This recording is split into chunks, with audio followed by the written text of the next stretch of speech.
ہے دین میں بھلائی دنیا و آخرت کی، پیغام شعیب کاشفی ہم سب کا رہنما ہے۔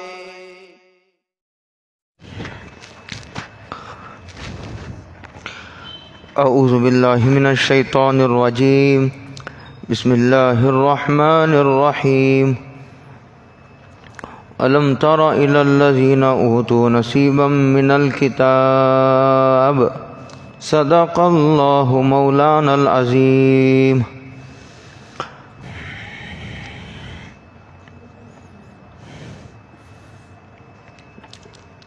کیا آپ نے دیکھا نہیں، یہ خطاب حضرت رسول اللہ صلی اللہ علیہ وسلم سے ہے، ان لوگوں کو جن کو کتاب کا ایک بہت بڑا حصہ دیا گیا تھا، انہیں کتاب کا ایک بڑا علم دیا گیا تھا، اس سے یہود مراد ہیں۔ یہ تعجب کے لیے، کیا آپ نے یہودیوں کو دیکھا نہیں؟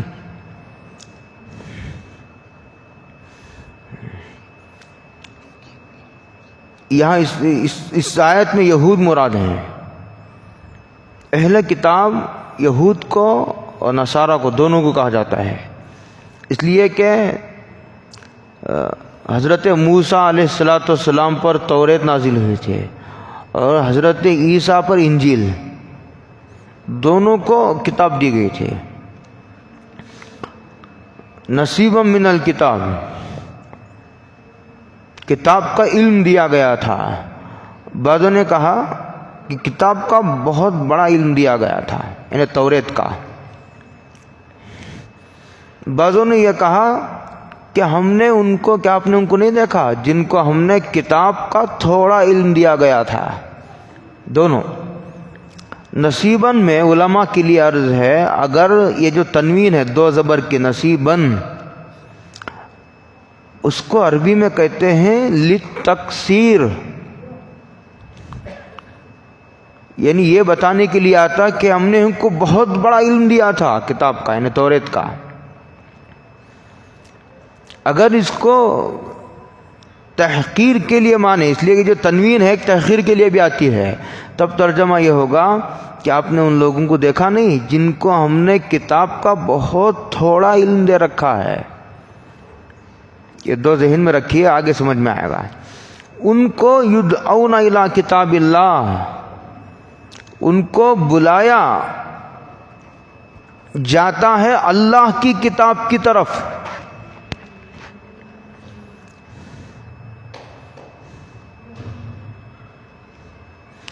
کہتے ہیں کہ یہودیوں میں دو شریف خاندان کے لوگوں نے بدکاری کی، لڑکا اور لڑکی دونوں بڑے خاندان کے لوگ تھے۔ اس وقت تک ہماری شریعت میں شادی شدہ مرد و عورت اگر بدکاری کرے تو پتھروں سے مار کر ختم کر دینے کا حکم نہیں آیا تھا۔ کہتے ہیں کہ وہ دو لوگ حضرت رسول اللہ صلی اللہ علیہ وسلم کی خدمت میں آئے،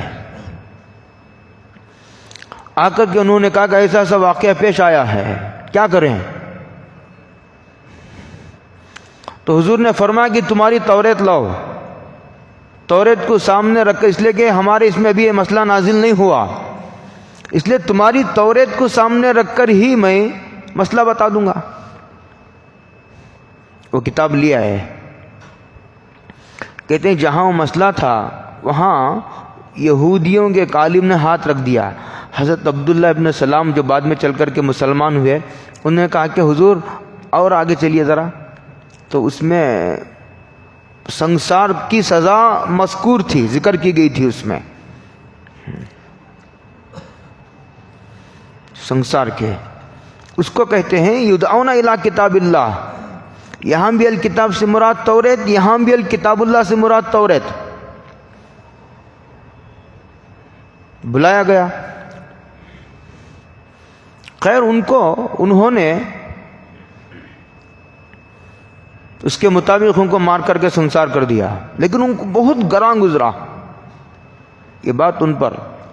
توریت کو مانتے ہوئے بھی ان کی طبیعت میں ناگواری پیدا ہو رہی تھی۔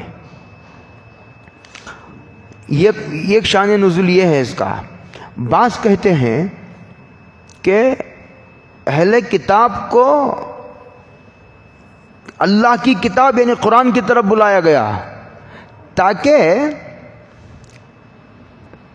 یہ فیصلہ کر دے حق و باطل کے درمیان۔ اور بعض روایتوں میں یہ آیا ہے کہ یہودی کہتے تھے حضرت ابراہیم یہودی تھے۔ کیا تھے؟ حضرت ابراہیم کا زمانہ بہت پہلے کا ہے۔ قرآن کریم نے ایک جگہ کہا ہے، اسی آگے آیا ہے کہیں، کہا انتم ما کان ابراہیم یہودین، حضرت ابراہیم نہ تو یہودی تھے نہ تو عیسائی تھے، ولا نصرانیہ ولکن کان حنیفا مسلما، لیکن سچے پکے مخلص مسلمان تھے۔ وما کان من المشرکین، مشرک بھی نہیں تھے، نہ مشرک تھے نہ یہودی تھے نہ نصرانی تھے۔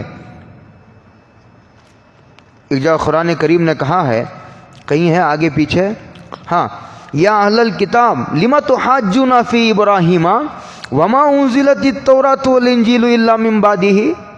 انہوں نے کہا ارے تم ابراہیم تو بہت پہلے کے ہیں، یہ توریت و انجیل تو بہت بعد نازل ہوئی ہے۔ ہم کو جب عقل ماری جاتی ہے نا، آدمی ایسی بہکی بہکی باتیں کرتا ہے۔ جب آدمی کی عقل ماری جاتی ہے ضد اور حسد میں تو بہکی بہکی باتیں کرنے لگتا ہے۔ کہتے ہیں حضرت ابراہیم تو کب کے آدمی ہیں، بہت پہلے کے، تو تمہیں کیسا پتا چلا کہ یہودی تھے یا عیسائی تھے؟ یہ توریت انجیل تو بہت بعد کی کتاب ہے۔ یہودی تو ان کو کہتے ہیں جو حضرت موسیٰ پر ایمان لیا ہے، اور عیسائی اس کو کہتے ہیں جو حضرت عیسیٰ پر ایمان لیا ہے۔ اور حضرت ابراہیم کے زمانے میں نہ حضرت موسیٰ تھے نہ عیسیٰ تھے، نہ توریت تھی نہ انجیل تھی۔ تو بعضوں نے یہ کہتے تھے، تو انہوں نے کہا کہ توریت لے آؤ، اس میں لکھا ہوا ابراہیم یہودی تھے یا عیسائی تھے۔ منگایا، مانے نہیں، لیحکم بینہم، تاکہ وہ فیصلہ کر دے۔ بعضوں نے یہ کہا کہ وہ توریت لے کے آؤ، اس میں میرے نبی ہونے کی بات لکھی ہوئی ہے، اس کی بشارت موجود ہے توریت میں۔ تم میرے نبوت کا انکار کرتے ہو، لے آؤ تمہاری توریت ہی لے آؤ۔ میں قرآن مجید کو نہیں مانتے نا، توریت کو مانتے ہو، توریت ہی لے آؤ۔ چلو توریت لائی گئی، لیحکم بینہم، تاکہ فیصلہ کر دے، تب بھی نہیں مانے۔ قرآن کو نہیں مانتے نہ مانو، ایک تمہارا دعویٰ ہے نا کہ ہم توریت کو مانتے ہیں، مانو توریت کو، تب بھی توریت کو نہیں مانا۔ تو اس سے پتا چلا کہ انہوں نے حضور کا جو انکار کیا تھا وہ ضد کی وجہ سے کیا تھا، حسد کی وجہ سے، اناد کی وجہ سے، اور دنیا کی محبت میں کہ حضور کو مانیں گے تو بڑائی بھی گئی، آمدنی بھی گئی، اس لیے کہ غلط مسئلے بتا کر رشوت لیتے تھے یہودی۔ ثم تولی، پیٹ پھیر کر گئے حضور سے۔ ہاں دیکھو، جس کو ضد ہوتی ہے نا وہ تو نبی کے سامنے بھی نہیں جھکنا چاہتا، وہ اللہ کی کتاب کے سامنے بھی نہیں جھکنا چاہتا۔ جس کے دل میں حسد ہوتا ہے، اناد ہوتا ہے، تکبر ہوتا ہے۔ ہاں ثم یتولی، حضور کے پاس سے منہ موڑ کر پیٹ پھیر کر کے گئے۔ فریق منہم، ہاں ان میں کا ایک فریق، جو علماء کے، جو ان میں کے جو علماء تھے، سب تو نہیں آئے تھے، اس لیے کہ ان کی عوام کو کیا پتا چلے گا، توریت لے کر اس وقت کے علماء ہی آئے ہوں گے، تو ان میں کا ایک فریق پیٹ پھیر کر کے گیا۔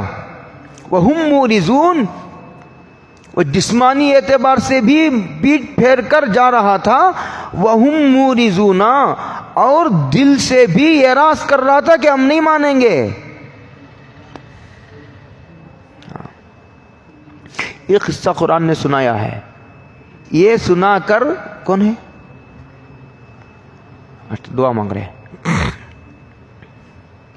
یہ پوری بات سمجھ میں آ گئی آپ کو؟ قرآن نے یہ پورا قصہ سنایا ہے، سنا کر کے قرآن نے ان کو خاموش کیا ہے، ساکت کیا ہے۔ دیکھو انہیں ماضی کا حوالہ دیا ہے ایک واقعے کا، ان کی بدحالی ایسی ہے، ان کی صورتحال ایسی ہے، یہ سنایا پورا قصہ۔ اب سوال یہ پیدا ہوتا ہے جب قصہ سنتا ہے آدمی تو ہمیں کیا کہنا چاہتا ہے قرآن؟ قصہ سمجھ میں آ گیا؟ ایک مسئلہ پیش آیا، ایک غلط فہمی پیش آئی، ایک سوال پیدا ہوا، اللہ کی کتاب منگائی گئی، اس میں بات جو تھی وہ بتایا گیا، ماننا چاہیے نا علم آنے کے بعد۔ علم کا تقاضا یہ ہے کہ علم کے سامنے آدمی جھکا جائے۔ حق سامنے آ گیا، صحیح بات سامنے آ گئی، تو اس کا تقاضا یہ ہے کہ آدمی حق کے سامنے جھک جائے، صحیح بات کے سامنے آدمی سر تسلیم خم کر دے۔ یہ تقاضا ہے نا علم کا۔ کہتے ہیں علم کا تقاضا تو یہ ہے، لیکن علم کے تقاضے پر عمل نہیں کرتے۔ علم کے تقاضے پر عمل نہ کرنا یہودیت ہے، یہ کہنا چاہتا ہے قرآن۔ دو باتیں کہنا چاہتا ہے۔ ایک بات یہ کہنا چاہتا ہے کہ یہودیوں کو جو حضور کی نبوت میں ہو، حضرت ابراہیم کے بارے میں ہو یا توریت کو ماننے میں ہو، وہ کسی غلط فہمی کی بنیاد پر، جہالت کی بنیاد پر نہیں تھی، وہ ضد، حسد، اناد کی بنیاد پر تھی یہ بات ان کے اندر۔ یہ کہہ کر قرآن یہ کہنا چاہتا ہے دیکھ لو، ہر آدمی اپنا محاسبہ کرو، جانچ کر لو، اپنے گریبان میں نظر ڈال کر دیکھ لو کہیں یہ بات میرے اندر تو نہیں ہے کہ علم کے آ جانے کے بعد سوال کرنے کا حق سب کو ہے، سمجھنے کا حق سب کو ہے، بات کرنے کا حق سب کو ہے۔ آدمی پوچھنا چاہے تو پوچھ سکتا ہے، کوئی بات سمجھنا چاہے تو سمجھ سکتا ہے، لیکن ایک بات دلائل کے ساتھ سامنے آ جانے کے بعد انکار کرنا تو یہ یہودیوں کا طریقہ اور شیوا ہے۔ یہ کہنا چاہتا غور کر لو کہیں یہ بات ہمارے اندر تو نہیں ہے۔ یہ سبق ہے قرآن کا۔ آگے کہتے ہیں یہ بات اتنی ہٹ درمی ان کو کیوں تھی، اتنا اطمینان ان کو کیوں تھا؟ ایک اللہ کا نبی اللہ کی کتاب میں ایک بات بتا رہا ہے، اس کے باوجود وہ اسے نہیں مانتے۔ کہتے ہیں ذالک بانہم قالوا، اس لیے کہ لم تمسنا النار الا ایاما معدودات، کہتے ہیں کہ ان کو اپنے جنتی ہونے کا یقین ہو گیا تھا، وہ اپنے آپ کو کافر ہی نہیں مانتے تھے۔ یہ ہے جہل مرکب، اس کو کیا کہتے ہیں؟ جہالت کی دو قسمیں ہیں۔ کتنی قسمیں؟ دو۔ ایک تو یہ ہے کہ میں جاہل ہوں۔ کیا ہوں؟ جاہل ہوں، اور مجھے معلوم بھی ہے کہ میں جاہل ہوں، میں مانتا ہوں اس بات کو کہ میں جاہل ہوں، یا نہیں تو میں مانتا ہوں کہ چھوٹا عالم ہوں۔ سمجھ لیجئے، اگر علم ہے تو میں مانتا ہوں کہ میں چھوٹا عالم ہوں، بڑا عالم نہیں ہوں۔ بہت سارے ہزاروں مسائل ایسے جو مجھے معلوم نہیں، بڑے علماء کی طرف رجوع کرنے کی ضرورت باقی ہے۔ چلو ٹھیک ہے، کم از کم مانتا تو ہے، معلوم تو ہے اسے کہ میں جاہل ہوں۔ یہ ہے کہ ایک آدمی ہو تو جاہل ہو تو، لیکن دعویٰ علم کا ہو، یہ کتنی خطرناک چیز ہو گئی۔ ہے تو مریض اور اپنے صحت مند ہونے کا دعویٰ ہو، ڈاکٹر نہ ہو اور ڈاکٹر ہونے کا دعویٰ ہو، کتنی خطرناک سنگین جرم ہو جائے گا یہ۔ کہتے ہیں وہ لوگ اپنے کافر ہونے کے قائل ہی نہیں تھے۔ قائل کیوں نہیں تھے؟ وہ کہتے تھے ہم اللہ کے محبوب ہیں، ہم انبیاء کی اولاد ہیں، ہم جو چاہے کریں۔ انبیاء چونکہ ہماری نسبت انبیاء کے خاندان سے جڑی ہوئی ہے۔ بنی اسرائیل جو تھے وہ تو حضرت یعقوب کی نسل تھی۔ حضرت یعقوب سے اللہ نے وعدہ فرمایا کہ کوئی کسی کو جہنم میں نہیں بھیجوں گا، یہ کہتے تھے جو چاہے کرو۔ وہ تو دعویٰ، وہ تو وعدہ حضرت یعقوب سے ان لوگوں کے بارے میں تھا جو حضرت یعقوب علیہ السلام کے طریقے پر چل رہے ہوں۔ ہاں تھوڑی بہت کمی بیشی اعمال میں رہ گیا، عقیدے میں نہیں۔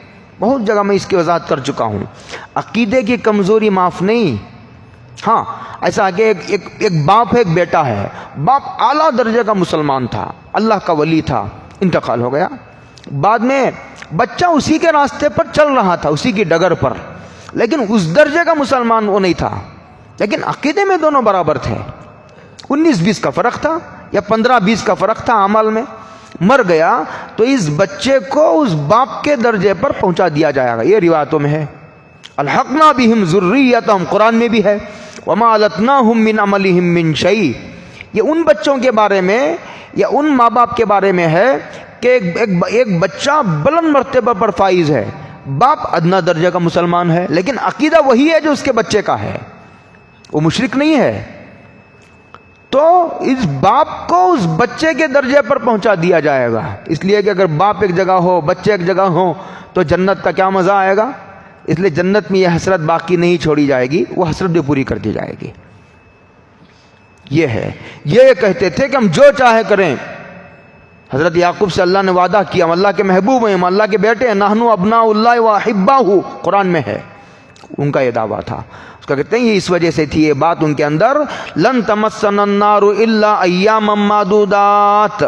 وہ کہتے تھے کہ ہم کو ہرگز ہرگز جہنم نہیں پہنچے گی، یعنی ہم ہرگز جہنم میں نہیں جائیں گے مگر 40 دن کے لیے جائیں گے. اس لیے کہ ہمارے باپ داداؤں نے صرف 40 دن بچھڑے کی پوجا کی تھی، اس لیے 40 دن جائیں گے پھر جنت میں چلے جائیں گے. یہ ان کا ماننا تھا، یہ ان کا عقیدہ تھا. ہاں، بنیاد کچھ نہیں، دلیل کچھ نہیں. بے دلیل بات کو دین میں داخل کرنے والوں کو سبق سکھایا جا رہا ہے. تم بے بنیاد باتیں نہ کرو، دلیل ہونی چاہیے، کسی بھی بات کی پشت پر دلیل ہونی چاہیے. اور دوسرا، انبیاء کی اولاد بھی جب شرک کرتی ہے ان کو بھی نہیں بخشا جائے گا. اب لوگ اولیاء اللہ، پیروں، غوث، قلندر کا سہارا لیے بیٹھے ہیں، ہم شرک بھی کریں گے، قبر کی پوجا بھی کریں گے، قبر کو سجدہ بھی کریں گے، قبر کا طواف بھی کریں گے، جو چاہے کریں، لیکن چونکہ ہم فلاں پیر سے بیعت ہیں اس لیے پیر ہمیں بچا لیں گے. انبیاء گھٹنوں کے بل گر جائیں گے جب اللہ کا جلال ظاہر ہوگا. اولیاء تو رہے، اولیاء کا تو کوئی حساب و کتاب ہی نہیں. انبیاء گھٹنوں کے بل گر جائیں گے. ہاں، الا ایاما معدودات وغرہم فی دینہم ما کانوا یفترون. اور یہ لوگ جو گھڑتے رہتے ہیں عقیدے، وہ گھڑے ہوئے عقیدے ان لوگوں کو ان کے دین کے بارے میں دھوکے میں ڈال رکھا ہے. ان کے اپنے ہاتھوں سے جو گھڑے ہوئے عقیدے ہیں جس کی کوئی بنیاد نہیں، دلیل نہیں، وہ اپنے آپ کو جہنمی مانتے ہی نہیں تھے، کافر ہی نہیں مانتے تھے. اس لیے وہ اتنی ثابت قدمی کے ساتھ جمے ہوئے تھے. اسے ثابت قدمی نہیں کہتے، اسے ضد کہتے ہیں. آگے اللہ کہتے ہیں فَكَيْفَ إِذَا جَمَعْنَاهُمْ لِيَوْمٍ لَا رَيْبَ فِيهِ. کہتے ہیں کیا حال ہوگا اس دن جس دن ہم ان کو جمع کریں گے، جس دن کے آنے میں کوئی شک و شبے کی گنجائش ہی نہیں. لا ریب فیہ، اس میں قیامت کا اس بات نہیں ہے، اس میں قیامت کے آنے کی قطعیت کو بتانا ہے کہ قیامت آ کے رہے گی، ضرور آ کر رہے گی. اس مسئلے کا تعلق عقیدے سے ہے. ہاں،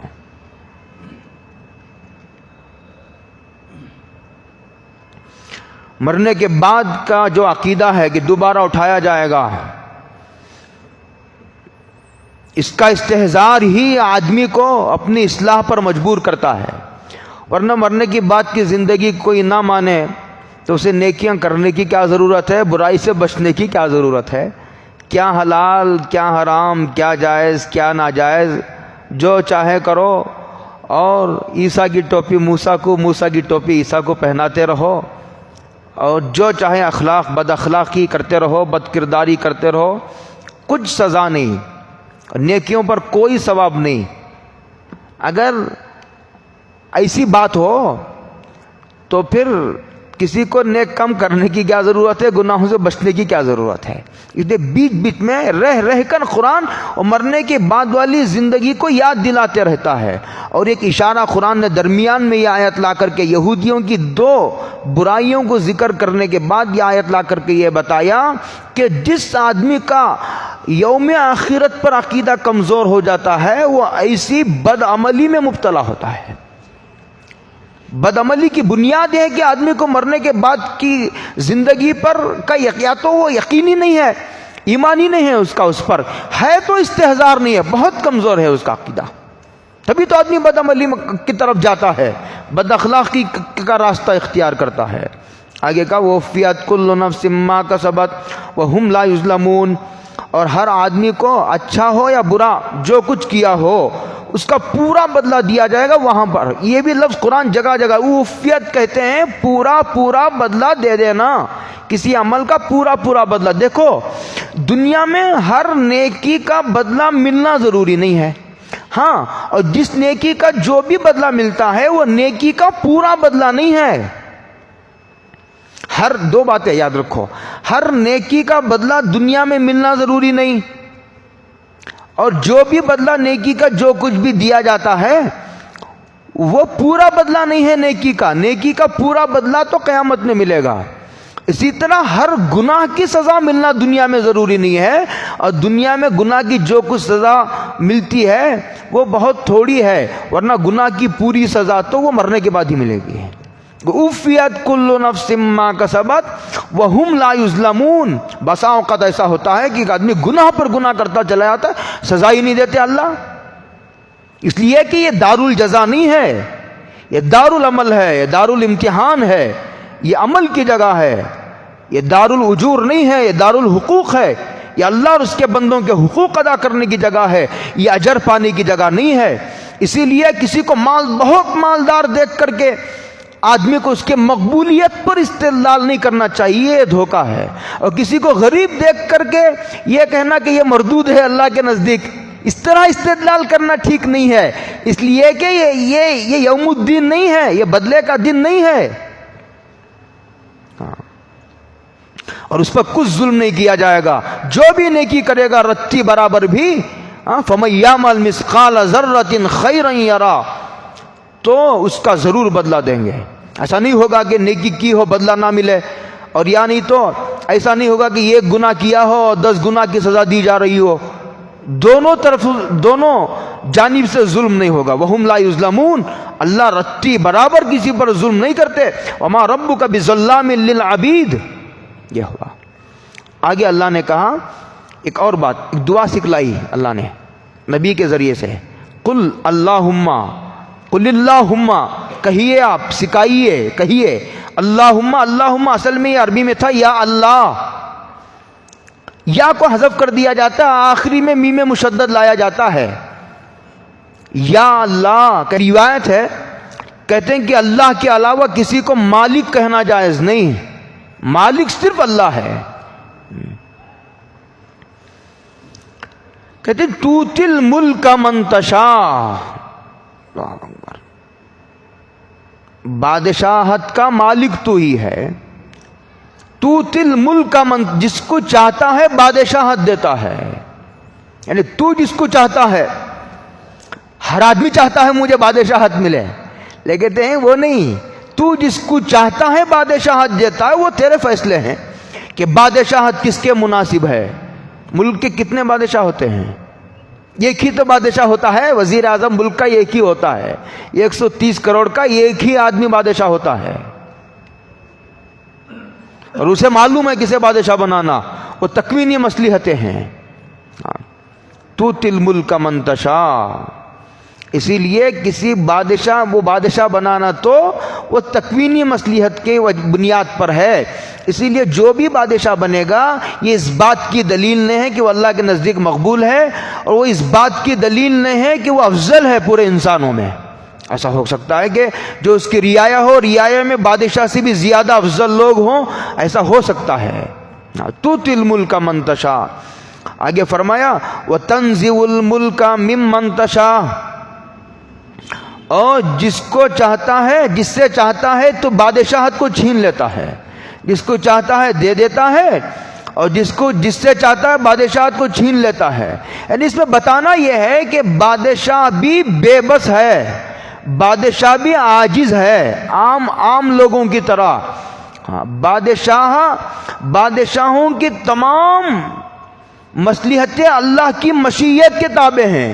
یہ آپ کہنا کیا چاہتا ہے قرآن یہ کہنا چاہتا ہے کہ بادشاہ جو ہوتا ہے نا, وہ بادشاہ بہت بڑے اختیارات کا مالک ہوتا ہے, لیکن اس کے باوجود وہ خدا نہیں ہوتا.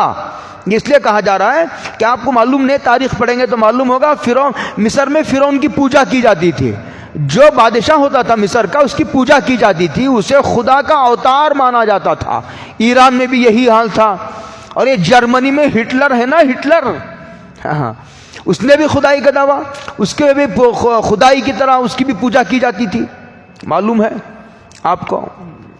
اور بھی بہت سارے، ہندوستان میں بھی بہت سارے ایسے لوگوں کے نام آتے ہیں جن کی بادشاہوں کو خدا کا اوتار مانا جاتا تھا. قرآن نے رد کیا ہے، بادشاہ خدا نہیں ہوتا، بادشاہ مخلوق ہوتا ہے، وہ تو ہم دیتے ہیں اس کو. جس طرح عام آدمی بے بس اور عاجز ہوتا ہے، بادشاہ بھی بے بس اور عاجز ہوتا ہے. اس کے وسیع اختیارات کو دیکھ کر دھوکے میں نہ پڑو جو چھوٹا، کوئی ہم نے چھوٹی خدائی دے دی ہو، ہم نے جو ہے وہ ہمارا اوتار ہو، ایسا کچھ نہیں ہے، یہ اس کا رد کرنا ہے. ہاں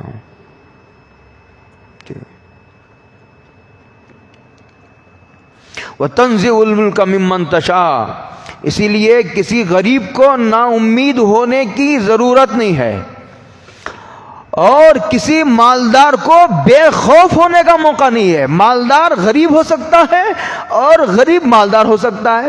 نا امیدی کو بھی راہ نہیں ہے اسلام میں. اور اگر اللہ نے کسی کو مالدار بنایا ہو، اللہ نے کسی کو اختیارات دیے ہوں، تو اسے اللہ کے فیصلوں سے بے خوف اور نڈر اور بے باک ہونے کی ضرورت نہیں ہے. حضور نے حدیث میں ایک عجیب دعا سکھلائی اور فرمایا اللہم لا تؤمنا مکرک، اے اللہ تیرے فیصلوں سے بے خوف اور نڈر ہو جانے سے بچا. ولا تنسنا ذکرک، اور اے اللہ تیری یاد سے غافل ہو جانے سے بچا. ولا تہتکنا سترک، ہمارے عیبوں پر جو تو نے پردہ ڈال رکھا ہے پردہ دری نہ فرما. جب تک پردہ پڑا ہوا ہے عزت ہے، جب پردہ اٹھے گا اس حمام میں سب ننگے ہیں، اس حمام میں سب ننگے ہیں، مستی کرنے کی ضرورت کیا ہے؟ یہ ہے اس آیت کا سبق. لوگ عزت کر رہے ہیں تو یہ سمجھنا چاہیے کہ اللہ کی ستاری کا معاملہ ہے. کس کا معاملہ ہے؟ یہ لوگ میری تعریف نہیں کر رہے، یہ اللہ کی ستاری کی تعریف کر رہے ہیں. پردہ پڑا ہوا تب تک ہی عزت ہے، جس دن پردہ اٹھے گا نا تب پتہ چلے گا. آگے کہا بیدکل، آگے کہا وتعز من تشاء، اور جس کو چاہتا ہے تو عزت دیتا ہے. وتذل من تشاء، اور جس کو تو چاہتا ہے ذلیل کر دیتا ہے، جس کو چاہتا ہے ذلیل کر دیتا. اسی کی دوسری تعبیر ہے یہ بیدکل خیر، تیرے ہی ہاتھوں میں، تیرے بھی نہیں، نہ جنات کے نہ فرشتوں کے دیوی دیوتاؤں کے، کسی کے ہاتھوں میں نہیں. بیدکل خیر، تیری ہی ہاتھوں میں الخیر، تمام دنیا کی ہر قسم کی خیر و بھلائی ہے. ایک تو یہ عقیدہ سمجھانا ہے ہر خیر کس کے ہاتھ میں ہے؟ اللہ کے. اچھا شر کس کے ہاتھ میں ہے؟ وہ بھی اللہ ہی کے ہاتھ میں ہے. تو قرآن کو یوں کہنا چاہیے تھا بیدکل خیر والشر، خیر و شر دونوں تیرے ہی قبضے قدرت میں ہے، تیرے ہی کنٹرول میں ہیں. یہ کہنا چاہیے تھا. شر کو حذف کر دیا، الخیر کو لے آیا. اس کے دو جوابات ہیں. ایک جواب یہ ہے کہ الخیر جب آتا ہے تو اس کی جو ضد ہے وہ الشر ہے. جب رات کا ذکر آتا ہے دن خود بخود سمجھ میں آتا ہے، جب دن کا ذکر آتا ہے رات خود بخود سمجھ میں آتی ہے. اور اسی طرح جب خیر آتا ہے شر سمجھ میں آتا ہے، جب شر کا ذکر آتا ہے تو خیر خود بخود سمجھ میں آتا ہے. آدھا مضمون بیان کر کے آدھے مضمون کو سامنے والوں کے اعتماد پر چھوڑ دینا، اتنی بات تو سمجھ ہی لیں گے. یہ قرآن کریم کا عام اسلوب ہے. ایک بات سمجھ میں آ گئی. دوسری بات یہ ہے کہ دیکھو یہ خیر و شر، بولو خیر و شر ہے نا، یہ ہماری چھوٹی عقل اور محدود نظر میں شر ہے. مثال کے طور پر میرا بچہ مر گیا، اب خیر ہے شر ہے؟ بظاہر شر ہے. بظاہر کیا ہے؟ شر ہے. میرے پیسے گم ہو گئے، میری گاڑی چوری ہو گئی، خیر ہے شر ہے؟ شر ہے، بظاہر شر ہے. لیکن اگر اس کی مصلحتیں تم پر کھول دی جائے، سلام ہو صاحب روح المعانی کی فراست پر، انہوں نے لکھا ہے، کہتے ہیں اگر پردہ اٹھایا جائے تو لختر تم الواقع، یہ الفاظ ہیں. کہتے ہیں اگر اس فیصلے کی مصلحت کیا ہے وہ اگر کھول دی جائے تو کہتے ہیں کہ تم بھی وہی فیصلہ کرو گے جو اس وقت اللہ نے کیا ہے. اس کو کہتے ہیں خیر ہی خیر ہے یا کوئی شر ہی نہیں ہے. جو شر ہے وہ بظاہر شر ہے، ہماری چھوٹی عقل میں وہ شر ہے، ہماری محدود معلومات کے مطابق وہ جو شر ہے. میرا بیٹا، ہم اپنے صرف فیملی کو سامنے رکھ کر کے فیصلہ کرتے ہیں، خدا پوری کائنات کو سامنے رکھ کر کے فیصلے صادر فرماتے ہیں. گاڑی چوری ہو گئی، اس کے بدلے میں تمہاری جان بخش دی گئی. اگر اختیار دیا جائے گاڑی چاہیے یا جان بخشی چاہیے، جان چاہیے گاڑی چاہیے، آدمی کو اختیار دے دیا جائے تو آدمی کہے گا گاڑی نہیں، ایسے 1000 گاڑی لے لیجئے اور ایک 10 ایکڑ زمین ہے وہ بھی لے کر جائیے اور 10 دن جینے کی اجازت دیجئے. بیدک الخیر انک علی کل شیء قدیر. بلا شبہ اللہ تعالیٰ ہر چیز پر قدرت رکھتا ہے، علم بھی کامل ہے اس کا اور قدرت بھی سب پر ہے. انک بلا شبہ تو علی کل شیء قدیر. اللہ تمام ہر چیز پر قدرت رکھتا ہے، عزت دینے پر، ذلت دینے پر، ہر چیز کے خزانے تیرے پاس ہیں. ہاں، بادشاہ بنانا، کسی غریب بنانا، مالدار بنانا، حاکم بنانا، محکوم بنانا، یہ اللہ تعالیٰ کے اس میں ہے. کہتے ہیں یہ تیری علم کے کرشمے ہیں، یہ تیرے قدرت کے مظاہر ہیں. اتنی بڑی قدرت، اتنی بڑی طاقت، قدرت والی ذات سے آدمی اس کی نافرمانی کر کے زندگی گزارنا ایک بے شرمی کی بات نہیں ہے. یہ آ کے نتیجہ نکالتا ہے قرآن، انک علی کل شیء قدیر. اس لیے اللہ کہتے ہیں کہ عزت والو اپنی ذلت کو بھی ذہن میں رکھو. ذلت والو مایوس ہونے کی ضرورت نہیں ہے، عزت کے خزانے بھی اس کے پاس ہیں. عزت والے اسباب اختیار کرو، یہ کہنا چاہتا ہے. آگے کہتے ہیں تولج اللیل فی النہار. ایک نشانی بیان کرتے ہیں قدرت کی، وہ جو اللیل کو، رات کو دن میں، بہت غور سے سنو، رات کو دن میں داخل کرتا ہے. یہ باٹل ہے، کھول دو ڈھکن. رات کو دن میں داخل کرتا ہے اور کہتے ہیں وہ تولج النہار فی اللیل، رات میں دن کو داخل کرتا ہے. تعبیر سمجھ میں آئی؟ دیکھو، جو ظرف ہوتا ہے، مثال کے طور پر 1 لیٹر پانی ڈالنا ہو تو بوتل کو 1 انچ کم سے کم بڑی ہونی چاہیے، تب جا کر کے 1 لیٹر پانی میں آئے گا. جو ظرف ہوتا ہے وہ بڑا ہوتا ہے، پانی کم آئے گا، یہ برتن بڑا ہوگا. تو رات کو دن میں داخل کر رہے ہیں تو دن بڑا ہوا، دن بڑا ہوا. اور دن کو رات میں داخل کرتے ہیں تو رات بڑی ہوئی. ہوتی ہے نا، سردیوں میں رات بڑی ہوتی ہے اور گرمیوں میں رات چھوٹی ہوتی ہے. اس کو اس طرح تعبیر کیا ہے. وَتَرْزُ وَتُخْرِجُ الْحَيَّ مِنَ الْمَيِّتِ. زندے کو مردہ سے زندہ نکالتے ہیں، جیسے انڈے سے چوزا نکلتا ہے. انڈا بے جان چیز ہے، اس سے چوزا نکلتا ہے، چین چین کر کے باہر آتا ہے، اور چوزے سے انڈا نکلتا ہے. بعضوں نے یہ تعبیر کی ہے اس کی کہ جاہل کے پیٹ میں اللہ عالم کو پیدا کرتے ہیں. قدرت اس کے، اللہ اکبر. دیہاتی ہے، 4 گھر ہیں دیہات میں، وہاں ایک بچہ پیدا ہوتا ہے، وہ دارالعلوم دیوبند کا شیخ الحدیث بن جاتا ہے، وہ استاد الحدیث بن جاتا ہے. یہ ہے تخرج الحی من المیت وتخرج المیت من الحی. تو اس سے تعلق پیدا کرنے کی کوشش کرو جو اتنا صاحب قدرت ہے، یہ کہنا چاہتے ہیں. اور جب اللہ مردے سے زندہ نکالتے ہیں تو اللہ تعالیٰ کیا مردہ ذلوں کو زندہ نہیں کر سکتے؟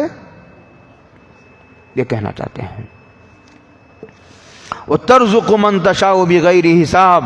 اور کسی کو بے حد و نہایت رزق دیتے ہیں، اس پر روزی کے دہانے. ایک تو نان شبینہ کو ترستا رہتا ہے آدمی، ایک کا حال تو یہ ہے صبح کو کھانے ہے تو شام کو نہیں، شام کو ہے تو صبح کو نہیں. کھانے ہے تو کپڑے کے لیے پیسے نہیں، کپڑے کے لیے تو بچوں کے اسکول کی فیس کے لیے پیسے نہیں. راشن کے لیے پیسے ہیں تو گھر کا کرایہ دینے کے لیے پیسے نہیں. ایک کا تو ایک کو تو روزی کے دہانے چھپر پھاڑ کر کے دیا ہے, اس کی مرضی ہے. وَتَرْزُقُ مَن تَشَاءُ بِغَيْرِ حِسَابٍ, جس کو چاہتے ہیں اس کو, جس کے حق میں اللہ مصلحت سمجھتے ہیں اس کو.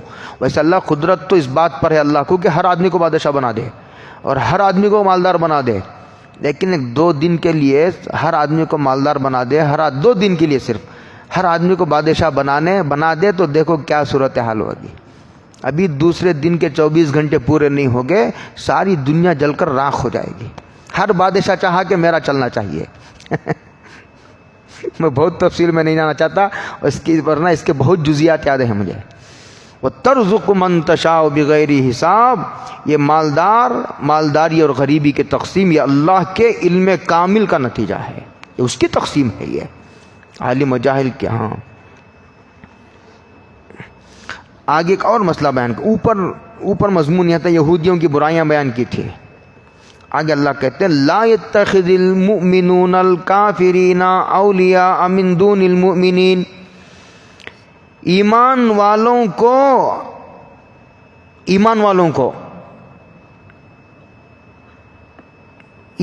والوں کے ہوتے ہوئے کافروں کو دوست نہ بنانا چاہیے. یہ مشورہ نہیں ہے, بولو, مشورے کو قبول کرنا نہ کرنے کا اختیار ہوتا ہے. یہ مشورہ نہیں ہے, یہ حکم ہے, اور یہ حکم مستحب درجے کا نہیں ہے. حضرت بیٹھے مفتی صاحب, ان سے پوچھ لیجئے لا يتخذ المؤمنون, ایک امر غائب کا صیغہ ہے, امر ہے, یعنی اس میں کمپرومائز نہیں ہے. یعنی ان کو دیکھو تین احکامات ہیں. کیوں ان کو دوست کیوں نہیں بناؤ؟ یعنی دلی دوستی. اگر قلبی محبت دلی دوستی بناؤ گے تو ان کی محبت آئے گی, اور محبت آئے گی تو آدمی اپنے محبوب کے اثرات قبول کرے گا. اور دوست اس وقت بنائے گا جب سامنے والے کی عظمت دل میں ہوگی. تو کفر کی عظمت کوئی اچھی بات تھوڑی ہے. عظمت ہوگی تب نہ دوست بنائے گا. دوست اگر عظمت نہ بھی ہوگی تو دوستی بنانے کے بعد عظمت آئے گی, اور عظمت آئے گی تو اس کے اثرات بھی آئیں گے. اس کی نقل کا انسان نقال واقع ہوا ہے. اس لیے حضور نے فرمایا اگر کسی کے بعد کسی کا مزاج, کسی کے عادات و اطوار کو دیکھنا ہو تو انظر الی من یخاللہ, تو دیکھو کہ اس کا دوست کون ہے, کہاں جاتا ہے, کہاں بیٹھتا ہے, کس کے ساتھ چائے پیتا ہے, کس کے گھر میں دعوت کھاتا ہے, کس کو دعوت کو بلاتا ہے, رات دن کس کے ساتھ گزر رہے دیکھو. اس لیے کہ الجنس یمیل الی الجنس, اچھا آدمی اچھے آدمی کی طرف کھینچتا ہے اور برا آدمی برے آدمی کی طرف کھینچتا ہے.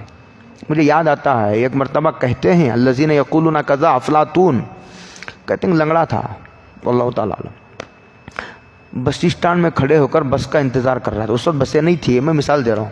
کھڑے ہو کر انتظار کر رہا تھا, یہ ایک لنگڑا بندر اس کی طرف آیا لپک کر. بہت پریشان ہوا, اس لیے کہ بندر کی بیوقوفی مشہور ہے, بندر احمق ہوتا ہے اور شریر مخلوق ہے بندر. بہت دیر تک سوچتا رہا, اللہ میرے اندر ایسی کیا بندر کی خصوصیت آ گئی ہے جو بندر میرے سے مانوس ہونا چاہتا ہے. بندر میں میرے میں کیا مناسبت ہے, وجہ مناسبت کیا ہے. بہت غور کیا, اس کے بعد دیکھا کہ بندر لنگڑا ہے. بندر کیا ہے؟ تب اسے اطمینان ہوا, اللہ تعالی لاکھ لاکھ شکر ہے, میں بھی لنگڑا وہ بھی لنگڑا. سمجھ آ رہی میری بات؟ ہاں, کفر کی عظمت آئے گی.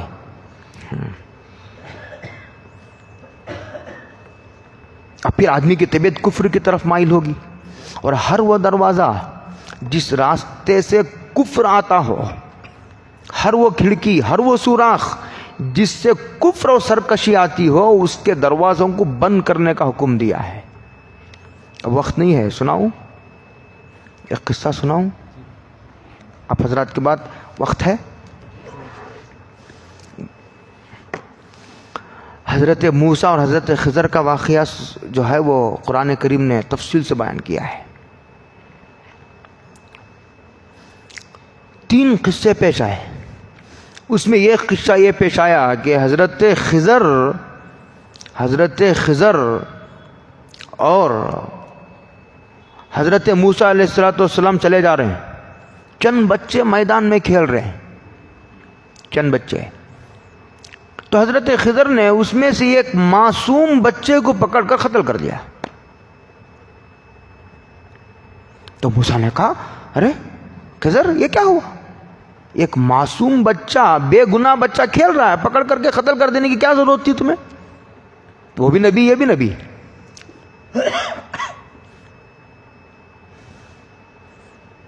تو اس کی وجہ، یہ قصہ سمجھ میں آ گیا آپ کو؟ اچھا اور ایک بات سمجھیے، حضرت خضر زندہ ہیں یا نہیں ہیں اس کے بارے میں دو رائے ہیں. علماء دیوبند کی رائے یہ ہے کہ حضرت خضر کو اللہ نے حیات طویلہ دی ہے، طویل زندگی عطا فرمائی ہے، جیسے شیطان کو دی ہے. تعجب کرنے کی کیا ضرورت ہے؟ شیطان کو نہیں دی، شیطان قیامت تک رہے گا. حضرت خضر کو دی تو تعجب کیا ہے؟ اچھا لوگ یہ کہتے ہیں کہ حضرت خضر اگر زندہ ہوتے تو حضور سے جا کر ملتے، تو اس کا جواب محدثین نے یہ دیا ہے کہ ملے ہوں گے، تمہیں کیا پتا؟ ہر موجود کا ذکر کوئی ضروری نہیں ہے، یہ دیا ہے. تیسری ایک اور بات بتاتا ہوں، دیکھو غور کرو میری اس بات پر.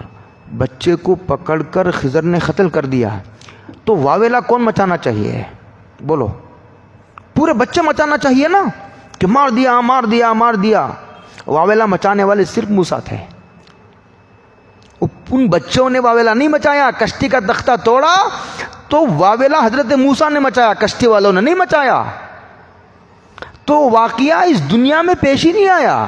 یہ آخرت اور اس دنیا کے درمیان ایک عالم مانتے ہیں، اس میں پیش آیا. وہ حضرت موسیٰ بھی دیکھ رہے ہیں، خضر بھی دیکھ رہے ہیں.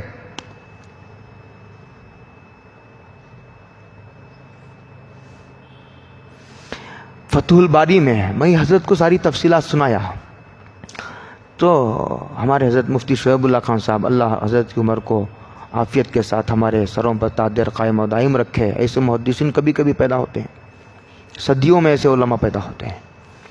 پوچھا، حضرت نے کہا فتح الباری میں عمر ابن عبدالعزیز کے تعلق سے یہ لکھا ہے کہ عمر ابن عبدالعزیز جہاں چلے جا رہے تھے، ان کے ساتھ ان کے ساتھی تھے. کہتے ہیں کہ ایک آدمی نے حضرت عمر ابن عبدالعزیز کے کندھے پر ایسا ہاتھ رکھا. خلیفہ راشد تھے، آسان ہے کندھے پر ہاتھ رکھنا حضرت عمر ابن عبدالعزیز کے؟ شجر و حجر کامتا تھا، ہاتھ رکھے. یہ جو ساتھ میں تھے انہوں نے بھی دیکھا اسے، کیا ملاقات ہوئی، جو بات ہونا ہو چلے گئے. اس کے بعد حضرت عمر ابن عبدالعزیز کے ساتھی نے پوچھا عمر ابن عبدالعزیز کو وہ کون تھے، اس لیے کہ عجیب و غریب واقعہ پیشہ، کندھے پر ہاتھ رکھیں، دوست کی طرح جا رہے ہیں. پوچھا، تب عمر ابن عبدالعزیز نے کہا تم نے بھی دیکھ لیا، یعنی تمہیں بھی نظر آ گیا. اس کا مطلب یہ ہے کہ ہر آدمی کو حضرت خضر نظر نہیں آتے. ہزاروں لاکھوں عارفین کا یہ مشاہدہ ہے، ان کی روایتیں اور اہل تقوی اہل علم کی روایتیں، جن کے تقوی کی قسم کھائی جا سکتی ہے، جن کے علم کی سچائی کی قسم کھائی جا سکتی ہے.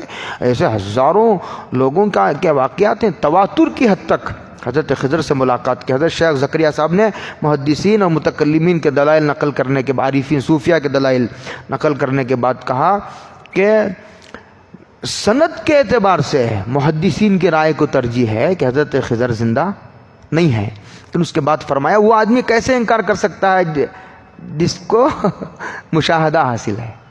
یہ حضرت شیخ کی رائے ہے. خیر یہ ہوا پورا قصہ آپ سمجھ گئے. اب دیکھیے بچے کو قتل کر دیا. اس کا میں نے قتل کیوں کیا، اس کا ایک جواب تو یہ دیا، سب سے پہلے یہ سمجھایا کہ جو میں نے قتل کیا ہے یہ اپنی طرف سے اپنے اجتہاد سے نہیں، اللہ کے حکم سے، وما فعلتہ عن امری، بلکہ اللہ تعالیٰ کے حکم سے میں نے قتل کیا ہے. ایک بات بیان کیا. دوسرا اس کی وجہ یہ بیان کی وَأَمَّا الْغُلَامُ فَكَانَ أَبَوَاهُ مُؤْمِنَيْنِ فَخَشِينَا أَن يُرْهِقَهُمَا طُغْيَانًا وَكُفْرًا. کہتے ہیں کہ ان کے ماں باپ ایمان والے تھے، یہ بچہ بڑا ہوگا تو کفر کے راستے پر جائے گا تو بچے کی محبت ماں باپ کو کفر پر مجبور کرے گی، اور اللہ کو یہ تکوینی اعتبار سے منظور نہ تھا۔ یہ پورا پریکٹیکل ایک واقعہ بنا کر کے، ڈرامہ کہنا ذرا بہت مشکل ہے، ڈرامہ بڑا گرا ہوا لفظ ہے، یہ ایک پورا پریکٹیکل واقعہ دکھا کر کے یہ بتانا چاہتے ہیں۔ مولانا گیلانی نے لکھا ہے، سورہ کہف عجیب و مرکزی صورت ہے قرآن کریم کی، اس پر حضرت مولانا گیلانی کی ایک کتاب ہے، علی میاں صاحب کے چھوٹا رسالہ ہے، ابوالکلام آزاد کا بھی اس پر ایک رسالہ ہے، اور حضرت سید سلیمان ندوی رحمۃ اللہ علیہ کا بھی اس پر ایک رسالہ ہے۔ یہ تو اردو میں ہے، اور کن کن لوگوں نے لکھی ہے آپ معلوم کیجئے۔ کہتے ہیں کہ مولانا گیلانی لکھتے ہیں کہ بچے کو قتل کرنے کی وجہ یہ بتایا ہے کہ یہ بچہ ماں باپ کے کفر کی وجہ بنتا تھا آگے چل کر کے، اس لیے اس کفر کی بنیاد کو ہی ختم کر دیا۔ یہ پریکٹیکل واقعہ دکھا کر کے یہ سنا کر کے یہ کہنا چاہتا ہے، ہر وہ راستہ جس راستے سے کفر آتا ہو، جس راستے سے ارتداد داخل ہوتا ہو، طغیانی اور سرکشی داخل ہوتی ہو، اس بنیاد ہی کو ڈھا دینے کی ضرورت ہے۔ یہ اس آیت کا سبق ہے، لا يتخذ المؤمنون الکافرین اولیاء من دون المؤمنین کی یہ علت ہے اس حکم کی۔ آگے اور بھی اس میں استثناءات ہیں اور پھر تفصیل سے بیان کروں گا۔